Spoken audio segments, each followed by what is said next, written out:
YG와 JYP의 책걸상.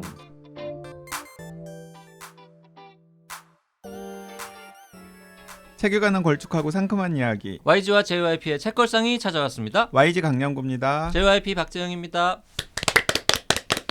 그리고 지난 시간에 이어서 청년의사 송수연 기자 나와 있습니다. 어서 오십시오. 안녕하세요. 송수연입니다. 네. 자, 지난 시간에 YG가 그리고 저도 조금씩 페이스북 관련 책, 메타 페이스북 이거 좀 읽어봐라 꼬셨는데 어떻게 조금 유혹이 됐습니까? 아니 저는 보통 책걸상에서 추천하는 책은 무조건 장바구니에 담고 듣거든요. 심지어 사실 수영 기자님이 주문하고 책걸상 듣기도 많이 해요. 하시잖아요. 네, 그렇죠. 맞아요. 최애 마니아 아니에요? 그 카페 가입은 안 했죠, 근데. 카페 가입은 했는데 활동은 안 하고 있습니다. 아니 왜 안 하고 안 부끄러워요? 하세요? 독지가인 게? 아니 뭐 그건 아닌데 아, 저 JYP가 들어가서 볼까봐. 성수영 기자입니다. 아니면은 약간 가명으로 활동해요. 아니 가명으로 물론 가명으로 가입을 했죠. 가입은 했는데 좀 부담. 닉네임이 뭐예요? 이럴까 봐요. 아니 그냥 쓰세요. 알고 보면 JYP 이런 인간이다. 제가 시리즈로 한번 올릴까도 생각해봤는데 송 기자님이 JYP랑 또 그 보는 시간이 꽤 길지 않아요? 한 15년? 그러니까 그쯤 됐죠? 네, 네, 꽤 오래됐습니다. 그렇죠. 송 기자가 지금 부국장이잖아요. 우리 회사의 에이스거든요. 불안하게. 아니 그럼 15년 동안 JYP를 옆에서 봤으면 이 쓸말이 되게 많겠죠. 이 인간은 바닥을 그냥 알겠네. 그래서 저는 분리해서 생각하고 있습니다. JYP와 JYP와 청년의사 박재영 편집주간님은 다른 분이다. 그게 차라리 마음이 편하죠. 그렇죠. 제가 첫걸상을 꾸준히 들을 수 있는 이유이기도 하죠. 왜냐하면 그 두 캐릭터가 합쳐지면 그럼 이게 일이 되죠. 책 얘기하죠. 네. 너무 재밌다. 그거 시리즈물로 올리시. 지금 착각하고 계십니다. 실체를 모르십니다. 너무 좋아하실 것 같은데 독치가님. 솔직히 나도 재밌게 볼 것 같아요. 그거 쓰면. 맞아, 나 이렇지 참. 나 본캐는 이런 사람이었지. 이러고. 그러게요. 아니 그리고 아마 송 기자님도 약간 느끼셨겠지만은 JYP가 약간 착한 척한다 책걸상에서. 그쵸? 나를 약간 쓰레기로 만들고 본인은 약간 착한 척한다. 그래서 제가 가끔 듣다가 중단할 때도 있어요. 우리 송 기자가 책걸상의 출연을 다시 안 하고 싶은 모양이군요. 오늘... 제가 그래서 되게 오랜만에 나온 이유도 여기에 있지 않나. 오늘 메타 페이스북보다 이제는 말할 수 있다 컨셉으로 가는 메타 JYP. 메타 JYP.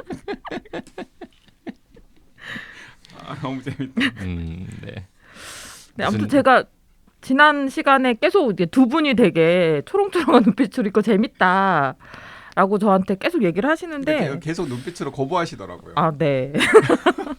일단 책 두께와 표지에서 딱 일단 거부감이 처음부터 들기는 했는데 그래도 두 분 말씀을 들으면 좀 재밌을 거는 같다 싶기는 하거든요. 근데 아직 담기에는. 그리고 책값도 비싸요. 이게 워낙 두껍다 보니까 한 3권 분량이니까 33,000원입니다. 역시 책값도 그냥 딱 책 3권 분량. 네. 그래서 이제 도서관에서 빌려보시라고. 부키 사장님한테는 정말 죄송한데 이북으로 사면 좀 싼 것 같던데요? 이북도 나와 있던데. 그래도 또 2만 몇천 원일 거 아닙니까? 네. 이렇게 선뜻 안 읽더라도 일단 팔아주세요. 저는 이제 흔히 그렇게 말하거든요. 아니 읽는 게 뭐가 중요하냐? 책은 그냥 사는 거다라고 주장하지만 이건 이제 그렇게 막 사세요라고 하기에는 또 책값도 비싸고. 근데 부키 사장님께서 이런 책들을 좀 잘 지르세요. 이거 저작권료도 비쌀 것 같아요. 저작권료도 비쌌을 테고 하지만 이런 책들을 그냥 좀 돈 안 아끼고 확 지르시고 또 개중에 또 뭐 뜻밖의 여러 가지 반응이 있었던 책들도 많이 있어요. 그렇죠. 네, 그런데 이 메타 페이스북은 송 기자님께서 방금 생각하시는 그런 거부감들 때문인 건지 아니면 너무 과학책, IT 책스럽게 딱 나와서 네, 그래서 이게 시장에서 그렇게 반응이 아직까지는 막 많은 것 같지는 않더라고요. 뭐 아직 며칠 안 됐잖아요. 네. 한 달 됐나 이제? 음. 예. 그 일단 IT 업계 특히 이제 SNS 관련 뭔가 비즈니스 하시는 분들은 필독서.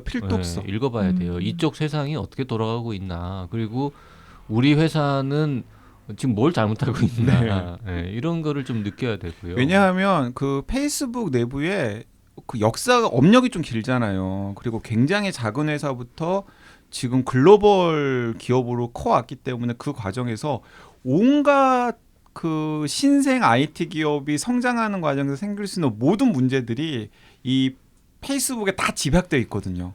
그리고 이 책을 쭉 읽어보면 페이스북의 성공 비결을 딱 한 줄로 말해봐라. 그러면 두 줄. 뭘 하여튼 YG는 또 다른 생각할 텐데 제가 느낀 바로는 일단 용감하게 베껴라. 용감하게. 아니 내가 꼭 제일 먼저 아이디어를 안 내면 어떠냐. 남들이 뭔가 좋은 아이디어를 가지고 한다 그러면 저거 좋은데 그럼 그냥 해. 저 이 얘기 아니. 어디서 들어본 것 같은데. 아니 딱 두 가지 저는 두 가지를 정리했는데 베끼든가 먹든가. 베끼든가 먹든가. 왜 이제 먹는 거는 지가 좀 돈이 돈이 있어야 할 수 있는 일이잖아요. 그러니까 일단 처음에는 베껴. 베껴가지고 돈을 번 다음에 또 똘똘한 놈 나왔다 그러면 사 그냥. 이게 이제 성공 비결이죠. 이게 아니 도대체 페이스북에 뭘 그렇게 베꼈다고 그래라고 감 안 오신 분들이 있을 텐데 다 베꼈어요. 다 그래요? 베꼈다고 다 생각하시면 처음 만든 됩니다. 거 아니에요 페이스북에? 다 아니요, 베낀 다 베낀 거예요. 뭘 베꼈어요? 일단은 소셜 네트워크 서비스라는 개념 자체가 페이스북이 최초가 아니에요. 트윗? 아니요, 1997년에 6디그리스라고 하는 처음 들어봐요. 네. 모르는 게 당연해요. 알려지지 않았던 위축됐었네. 나만 무식한 줄 알고. 알려지지 않았던 그 소셜 네트워크 서비스가 이미 있었고요. 그 안에 오늘날의 소셜 미디어 여러 가지 핵심 요소들이 다 들어가 있었기 때문에 전혀 새로운 것도 아니고요. 그 업체는 왜 망했어요? 그 업체는 아직 그때는 인터넷도 없었고 뭐 스마트폰은 당연히 너무 없었고 일찍? 그러니까 너무 일찍 빵하고 터트린 거죠. 그러니까 만약에 타이밍만 조금 더 늦게 그게 등장했으면 어쩌면 지금 우리가 사용하는 글로벌 소셜 미디어는 6디그리스였을 수도 있죠. 아니 우리도 그 도토리 팔던 그 뭐죠? 싸이월드. 싸이월드나 페이스북이나 뭐 사실 그놈인 거죠. 그러니까 그 즈음에 그러니까 세계 곳곳에서 동시다발적으로 이런 비슷한 컨셉을 공유한 소셜 네트워크 서비스들이 많이 등장을 했었는데 일단은 나 싸이월드 이름도 기억 안 나서 도토리 팔던 그거 뭐니? 싸이월드 하시긴 하셨구나. 안 했지. 안 했어요? 아니 오. 싸이월드를 했던 사람이면 페이스북도 하고 있겠죠 지금. 싸이월드랑 약간 다른데. 하나씩 예. 만드는 맞아. 그런 거였는데 싸이월드 할 때 이미 나이가 많았죠. 네, 나이가 그때. 많았죠. 네. 그때 막 저기 그 시골의 할아버지 할머니도 진료하고 그럴 때였죠. 그쯤 아니야, 그것보다 더 90년대 하여튼 중후반 아닙니까? 99년 싸이월드가 99년이면 제가 청년회사 창업 준비하고 있어요. 그런 거 저 싸이월드에서 도토리 죽고 이럴 정신이 없을 때. 99년보다 훨씬 더 전일걸요? 그 97년 정도 8년 싸이월드. 정도에 싸이월드가 네. 만들어져서 미니홈피라는 게 99년에 만들어졌다고 저 중고등학교 저는 알고 있는데 때 썼던 것 같아요. 또 한 가지는 뭐냐면 싸이월드 이야기가 나왔으니까 그 송 기자님이나 지금 방송 들으시는 싸이월드 이용해 보셨던 연령대 애청자분들 같은 경우는 예전에 싸이월드 이용할 때 친구 소식을 알려면 친구 파도 타기. 미니홈피를 파도 타기. 놀러 갔었잖아요. 네. 페이스북이 처음에는 그랬었대요. 그래요? 뉴스피드가 없었대요.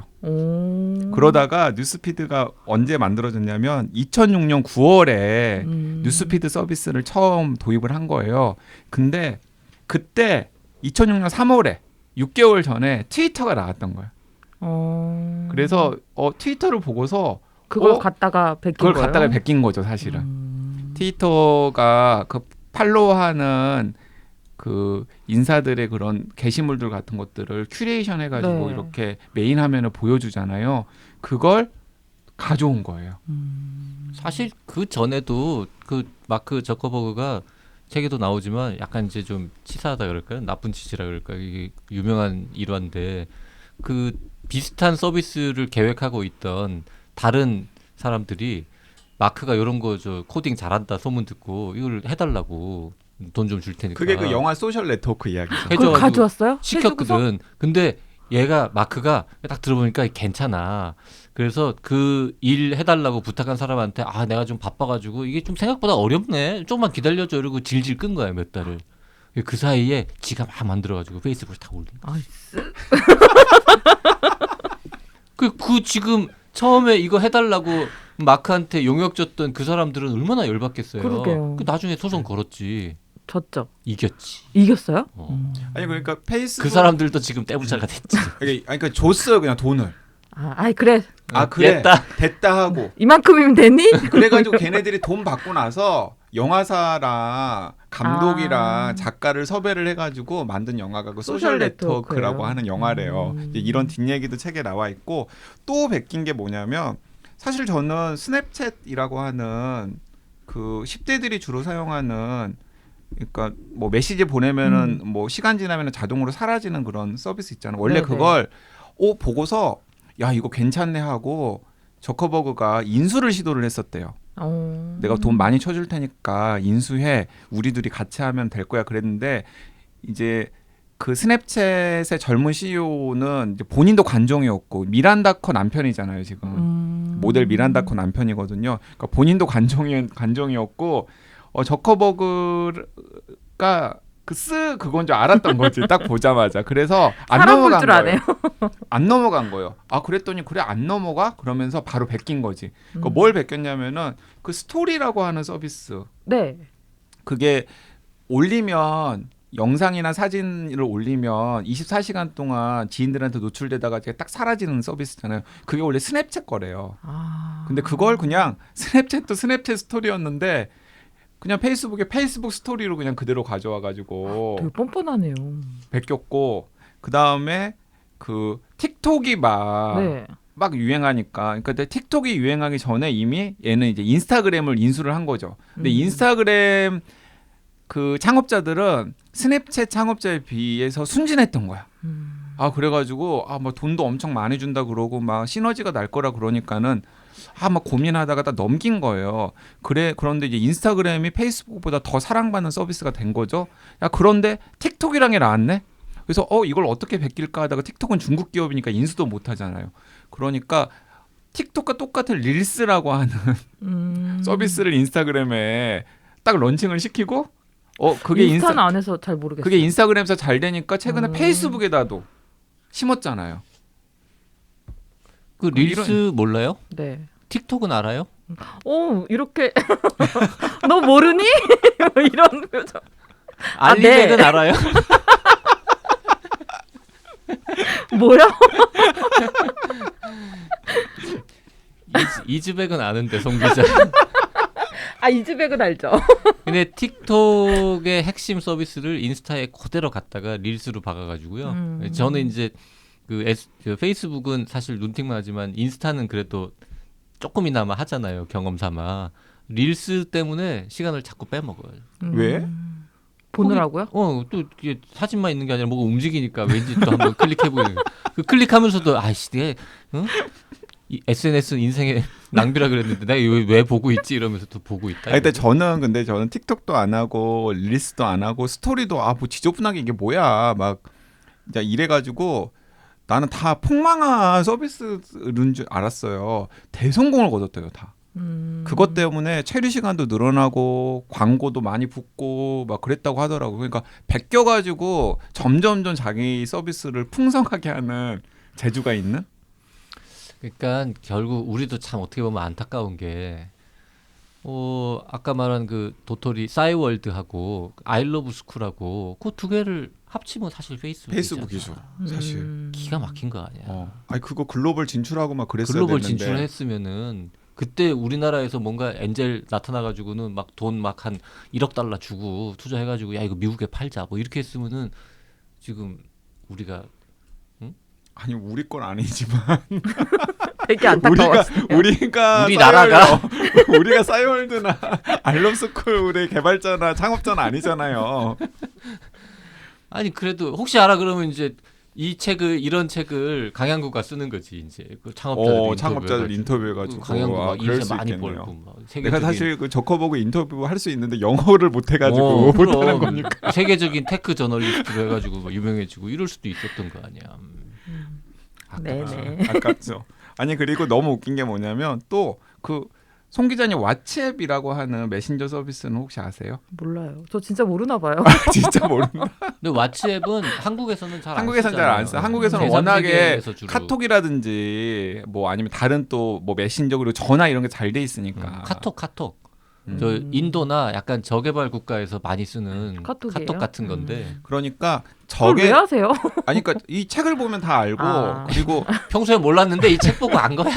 순간 다 아는데 나만 모르는 줄 알고. 좀 그- 위축됐네. 그 이제 저개발국 출신인데 이제 미국에 가가지고 일을 하게 된 젊은 IT 천재들이 우리 고향에 있는 부모들이나 친척들이랑 아주 적은 비용으로 막 뭐 예를 들어 1년에 1달러 뭐 1년에 1달러면 1년에 1,200원이죠. 1년에 1,200원 정도의 사용료만 받으면서 전 세계인들이 그냥 인터넷을 통해서 무료로 메시지도 주고받고 뭐 통화도 하고 이럴 수 있으면 좋겠다라는 아이디어에서 만든 그 메신저 서비스가 왓츠앱인데 그 이제 왓츠앱을 너무나 많이 쓰고 있다라는 사실을 이제 또 저커버가 알게 된 거예요. 인도 인구가 뭐 네, 그래가지고 또 이제 왓츠앱 또 가가지고 엄청난 돈을 이제 막 제시하면서 얼마를 제시를 했었냐면 약 22조 8천억 원. 왓츠앱 사람들이 깜짝 놀랐잖아. 그럴 만한 가치가 있는 거예요. 있죠. 왜냐하면은 그 지금 왓츠앱의 카톡인데? 전 세계 이용자가 20억 명이래요. 카톡 인도 인구가 뭐 아니 카카오나 네이버 창업자가 돈을 얼마나 많이 벌었는지 생각해 보면 그렇죠. 카카오톡은 고작 우리나라 한 5천만 대상으로 서비스를 하는데도 불구하고 뭐 광고에다가 다양한 파생 서비스 등을 가지고 엄청나게 거기도 지금 커졌잖아요. 기업 가치가 뭐 하여튼 뭐 100조 단위 아닙니까 지금 카카오도? 정확하게 모르겠어요. 우리는 기업 가치로는 잘 카운트를 안 해가지고 네. 그래서 잘 왓츠앱을 모르겠는데 인수했어요? 인수했어요. 그래서 아니 2014년 2월에 약 22조 8천억 원을 준다니까 그 왓츠앱 창업자들이 막 약간 알았어요. 이 저커버가 쓰인지 알았고 그리고 소문이 다 났겠죠. 페이스북의 기업 문화가 이 왓츠앱의 기업 문화랑 너무나 다르다는 걸 알았기 때문에 딱 두 가지 조건을 단 거예요. 광고 안 붙인다. 그리고 고객의 프라이버시 관리를 최우선으로 한다. 라고 약속을 받고 나서 했는데 저커버그가 쓰잖아요. 광고 안 붙일 그러니까 리가 당연히 없죠. 광고 안 붙일 리가 그쵸. 없고 뭐 고객의 프라이버시는 무슨 프라이버시야. 그러면서 약속을 어기니까 한 명은 어쨌든 간에 그 스톡 옵션 다 받을 때까지 버텼고 한 명은 도저히 더러워서 못 버티겠다 그러고 중간에 자기 스톡 옵션 일부를 포기하고 그냥 나와버렸어요. 그래가지고 너무 열받는 거지. 나와가지고 이 복수를 해야 되겠는 거야. 그 자기가 만든 소중한 서비스인 왓츠앱을 뺏어간 이 페이스북이랑 막 복수를 해야 돼서 그래서 막 하다가 그 저커버그한테 받은 돈 있잖아요. 돈의 일부를 그 프라이버시 보호만 놓고 보면은 그냥 세계 최강인 텔레그램 말고 시그널이라고 하는 서비스가 있어요. 그래요? 네, 시그널이라고 하는 서비스가 있어. 국가님도 모르셨죠? 우리나라 정치인들이 일부 활용하고 있는 서비스들 있거든요. 시그널이라고 써면 보안으로 하면 그냥 세계 최강 서비스라고 하는데 그 뭐 나쁜 짓 하는 사람들한테나 유용한 거 아닙니까? 저처럼 뭐 이렇게 한 점 아까 몰라도 이렇게 당당해야 되는데. 부끄러울 게 없는 사람은 몰라도 되잖아. 아니 그래서 그 시그널을 만든 서비스를 만드는 곳이 시그널 재단이라는 곳인데 그 시그널 재단이 어떻게 운영되는지를 저는 몰랐는데 그 왓츠앱 창업자가 그 왓츠앱 뺏어간 저커버그한테 일을 갈면서 후원하는 재단과 서비스가 그 시그널이라고 하는 근데 여기서 뭐 서비스더라고요. 한다고 해서 뭐 영향이 미치는 게 있어요? 그러니까 이제 본인이 원하는 거 이런 거겠죠. 자꾸 광고 생기고 막 프라이버시 막 빠져나가는 왓츠앱의 환멸을 느낀 사람들이 대안이 있어야 되는데 그 대안이라도 내가 만들어줘야 되겠다.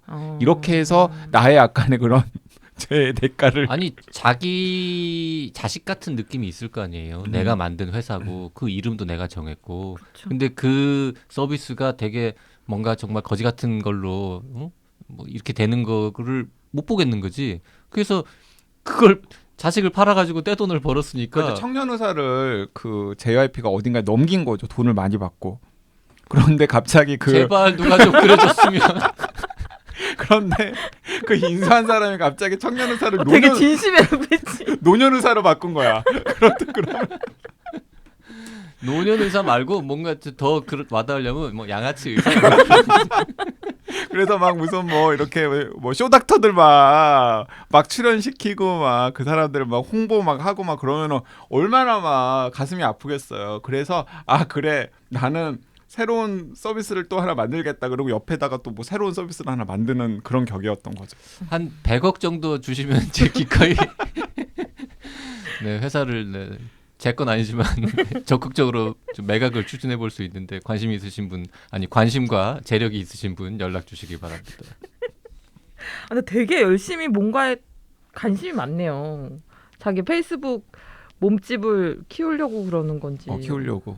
진짜 그러다가 이제 드디어 그 오큘러스라고 하는 가상현실. 그 가상현실 그 디바이스 만드는 회사도 인수를 해가지고 그래서 이제 메타버스 기업으로 제거좀 사실 나겠다 그래서 회사 이름도 메타로 바꾼 거잖아요. 왓츠앱이나 오큘러스 인수했다 이런 거는 우리나라 한글 신문에도 수도 없이 기사가 나요.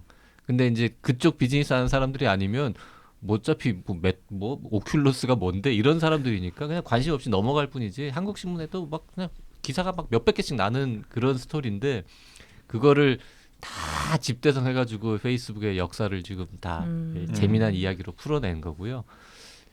저는 이제 이거 보면서 정말 쓸데없는 상상하는 게 내가 뭘 만들었는데 스타트업을 페이스북에서 와가지고 나한테 정말 쓸데없는 상상. 100억 줄 테니까 팔아라 이러면 나는 어떻게 했을까? 아니 아유 네 감사합니다. 아니 이 책에 보면은 아유 감사합니다 하고 판 놈도 있고 아니야 내가 이거를 지금 100억 받고 팔지 않고 이거를 더 열심히 해가지고 1000억 1조짜리 회사로 키울 거야 라면서 버틴 사람들도 버틴 있잖아. 사람 중에 성공한 사람이 있어요? 있죠. 없진 않지. 없진 않죠. 그 왓츠앱이 아니고 그 스냅챗이 대표적으로 성공한 기업 중에 하나고 트위터도 성공한 기업 중에 하나고. 트위터도 살려고 그랬어요. 트위터도 살려고 그랬어요. 처음에 베낀 다음에 나중에 트위터가 2010년 정도에 유명해지니까 아예 사버릴까 하고 그 인수 제안을 했는데 트위터 사람들이 부럽다. 사고 싶다고 제안할 수 있고.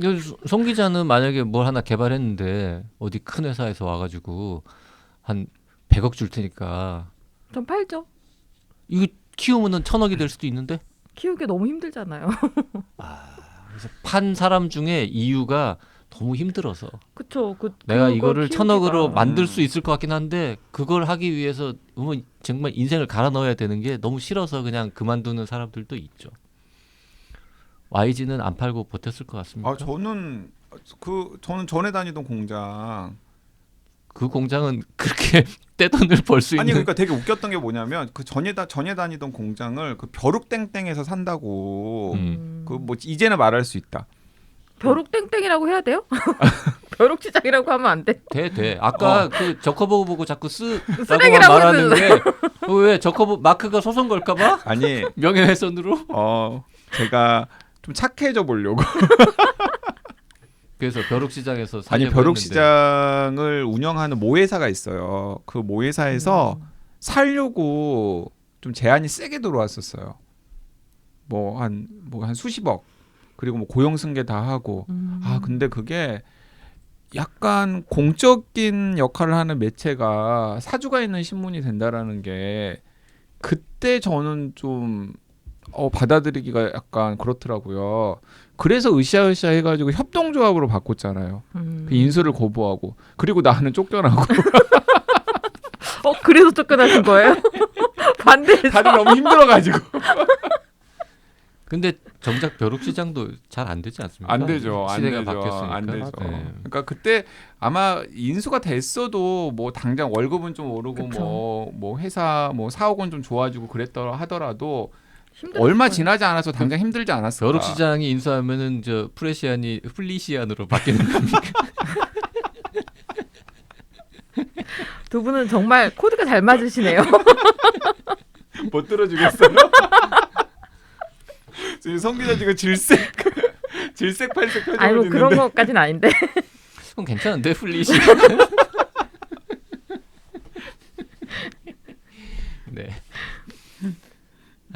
근데 이 책이 진짜 재밌어요. 재밌고 지난 시간에 제가 잠깐 이야기한 대로 뭐 소셜 미디어와 민주주의 위기, 프라이버시 보호와 표현의 자유, 디지털 경제와 독점 같은 중요한 주제들을 사실 이런 주제들은 굉장히 무겁고 어려운 주제들이잖아요. 맞아요. 근데 그걸 우리들이 일상생활에서 사용하는 페이스북을 가지고 이런 일들이 있었는데 이것들에 대해서 이런 논란이 있었고 우리들이 거기에 대해서 어떻게 생각해야 될까 하는 질문들을 끊임없이 던져요.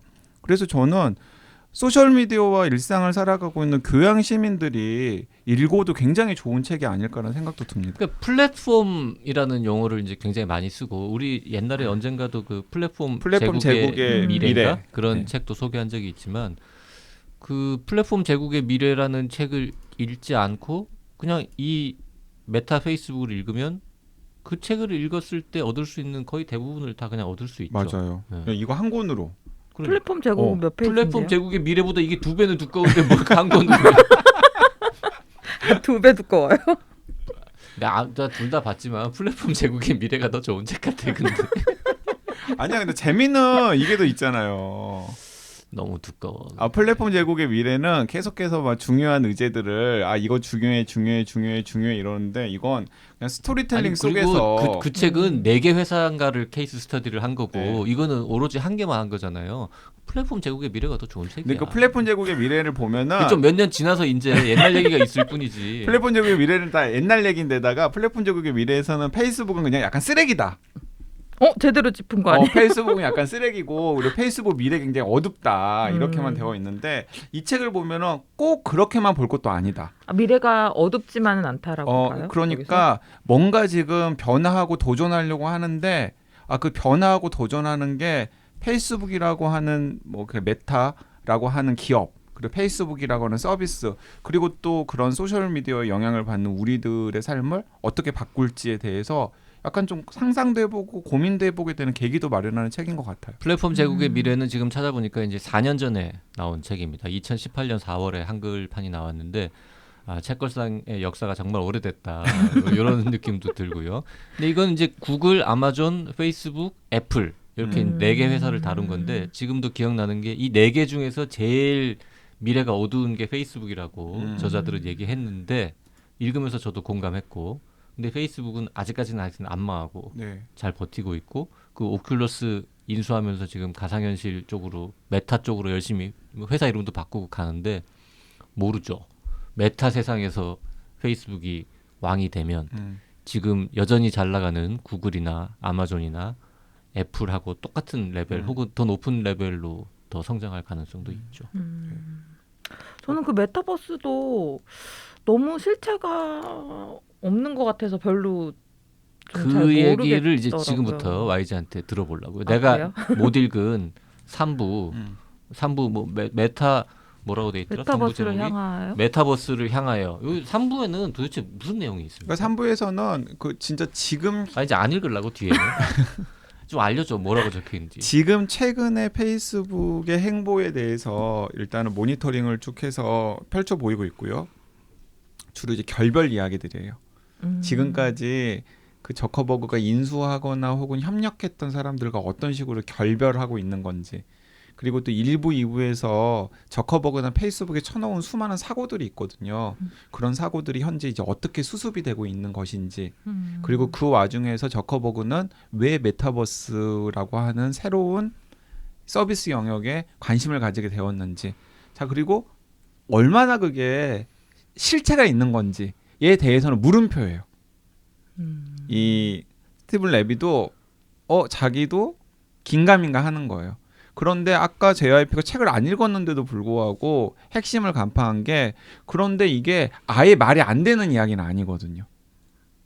아예 말이 안 되는 이야기는 아니고 지금 뭔가 그런 새로운 변화에 바로 뛰어들 준비가 가장 많이 되어 있는 회사를 딱 하나만 꼽으라면은 사실은 페이스북인 거예요.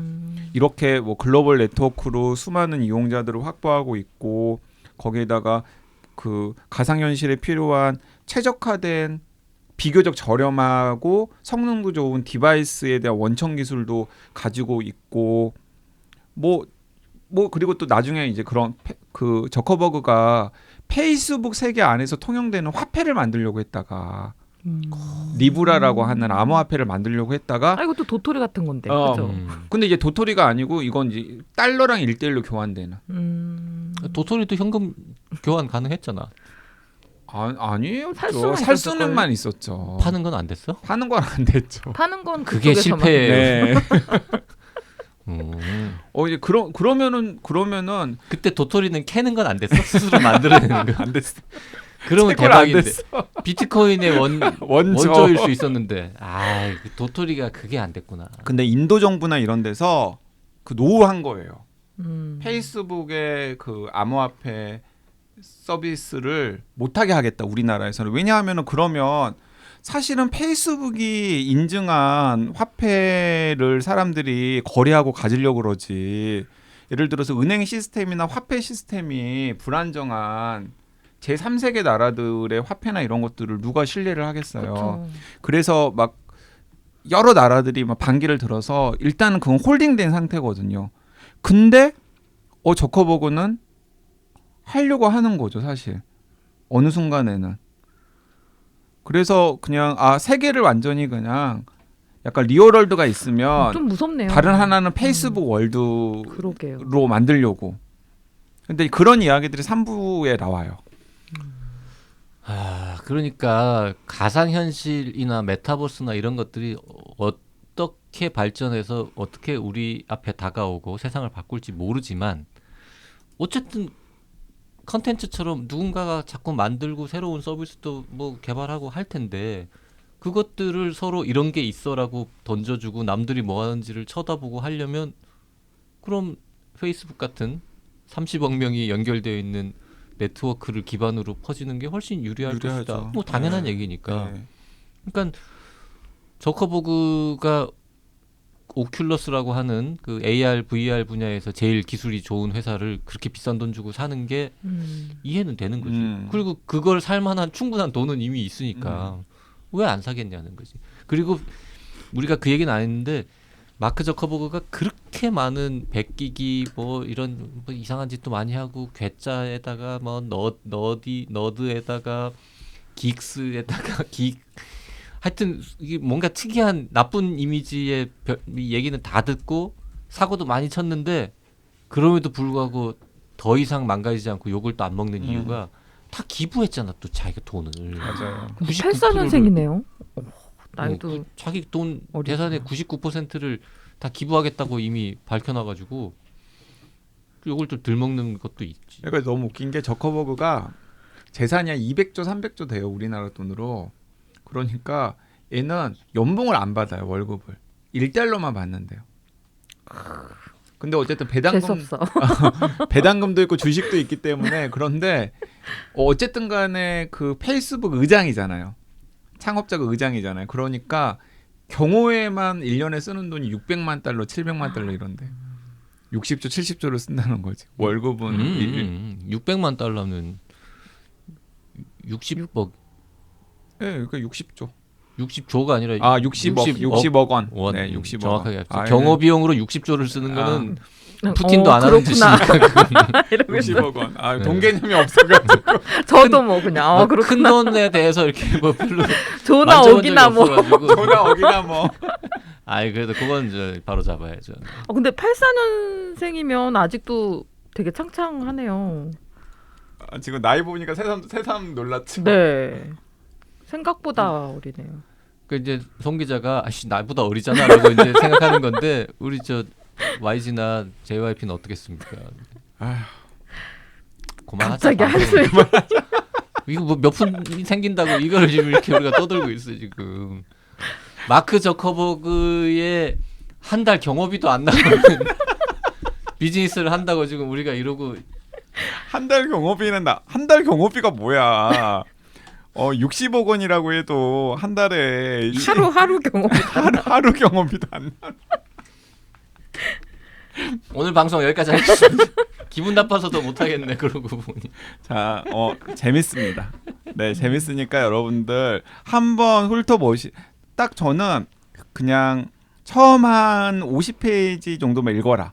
그리고 싫다 그러면 더 안 읽어도 되는데. 진입장벽이 딱 50페이지예요? 아니 50페이지면 넘어간다. 아 그래요? 내가 보기엔 넘어간다. 이거 재밌네 하고 넘어간다. 네. 그리고 스티븐 랩이라고 하는 사람을 검색을 하시면 이분이 쓴 책만 나오는 게 아니라 이분이 저널리스트니까 각종 매체에 기고한 글들을 수많은 한국 매체들이 또 이렇게 베껴가지고 이 양반이 뭐라고 썼다 이렇게 기사가 많아. 그것만 좀 쫓아가면서 봐도 이쪽 업계 동향을 많이 보실 수 있고요. 하여튼 유명한 저널리스트입니다, 이 사람은. 네. 자, 이렇게 유혹하는 YG 우리 송 기자님은 안 넘어가신 것 같지만 아니 일단 담아는 둘게요. 네. 장바구니. 애청자분들께서는 처음 50종만 읽어봐라. YG를 믿고 네. 자, 권유해 드리면서 댓글 읽고 오늘 방송 마무리하겠습니다. 최땡땡땡땡님, 두 분 내가 대통령이 되면 너무 웃겨요. 두 분 출마하시려면 단일화를 해야 될 텐데 두 분 성격이 너무 다르시니 크크크. 근데 두 분 출마시키려면 우리 3억 펀딩해야 되나요? 크크크.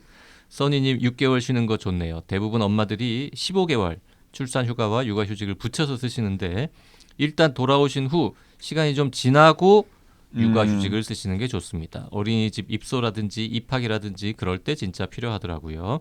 지금 어떠한 많은 생각을 하든지 출산은 상상 이상일 것입니다. 써니님은 대체 불가능 파이팅. 이게 뭐 지금 격려예요 지금. 협박. 안 됐다 얘야 이러는 겁니까 이거? 네, YH 룸님께서 아니 그리고 두 분 출마시키려면은 3억 펀딩 해야 하나였는데 단일화가 안 되면 6억 펀딩을 해야 되는 거예요. 같이 나갈 수도 있다. 같이 나가면은 표가 분산되잖아요. 그냥 3억 펀딩을 하셔서 책걸상해 주시죠. 그 출마를 한 다음에 사퇴하면은 못 받는 거죠, 3억. 못 받고 그리고 그 보전을 받으려면은 10% 이상 지지를 얻어야 될 거예요, 아마. 네, 이런 이야기 다 쓸데없는 이야기입니다. 다음 댓글 봅시다. 네. YH 룸님께서 댓글 남기셨는데요. 소개해 주시는 책들을 아주 느린 템포로 띄엄띄엄 따라가고 있는 1인입니다. 어릴 땐 분명 한 번에 대여섯 권씩 읽어치우는 게 전혀 어색하지 않았었는데 어느샌가 독서력이 너무 줄어서 이렇게 책과는 멀어지는 건가 반포기 상태였다가 요새 힘든 일이 많아서 힐링이 필요하던 차에 혼비님께서 추천해 주신 미음의 마음. 이거 혼비님께서 추천해 주신 건가 박평에 추천해 주신 건가 헷갈리네요. 제가 추천한 겁니다. 아 그래요? 이 양반들이 지금 절대 JYP는 아니라. 아 맞다. JYP가 이렇게 따뜻한 책을 추천했을 리가 없다라고 생각하시는 건데 이건 제가 추천한 겁니다. 네, JYP가 추천한 미움의 마음 읽으면서 많이 위로받았습니다. 엄마 아프다 가셨을 때도 생각나고 슬기로운 의사생활 생각도 나고 작은 수술 때문에 입원했던 때 생각도 나고 하더군요. 이 기세를 몰아 명상살인도 시작했습니다. 점잖게 비아냥거리는 어조에 킥킥거리다 보니 골치 아픈 일들도 살짝 잊히는 것 같아 좋네요. 힘들 땐 술 한 잔에 바보상자가 정답이라고만 생각했었는데 이렇게 소모적이지 않은 솔루션도 있었다는 걸 떠올리게 해주셔서 감사합니다. 정초 내내 마음고생이 너무 많은데 시간이 해결해 주기만 기다리고 있습니다. 머리가 복잡할 때도 읽어지는 책들 추천 더 부탁드려도 될까요? 그 힘으로 봄이 오고 다시 꽃이 피고 모든 게 다 좋아질 때까지 잘 버텨보고 싶습니다. 네. 다음 댓글은 공중부양부웅님이 주셨는데요. 댓글이 굉장히 기네요. 송 기자가 좀 읽어줄래요? 네, YG님, 네 맞습니다. 회기역 앞에서 함께 사진 찍었던 기억하시나 봐요.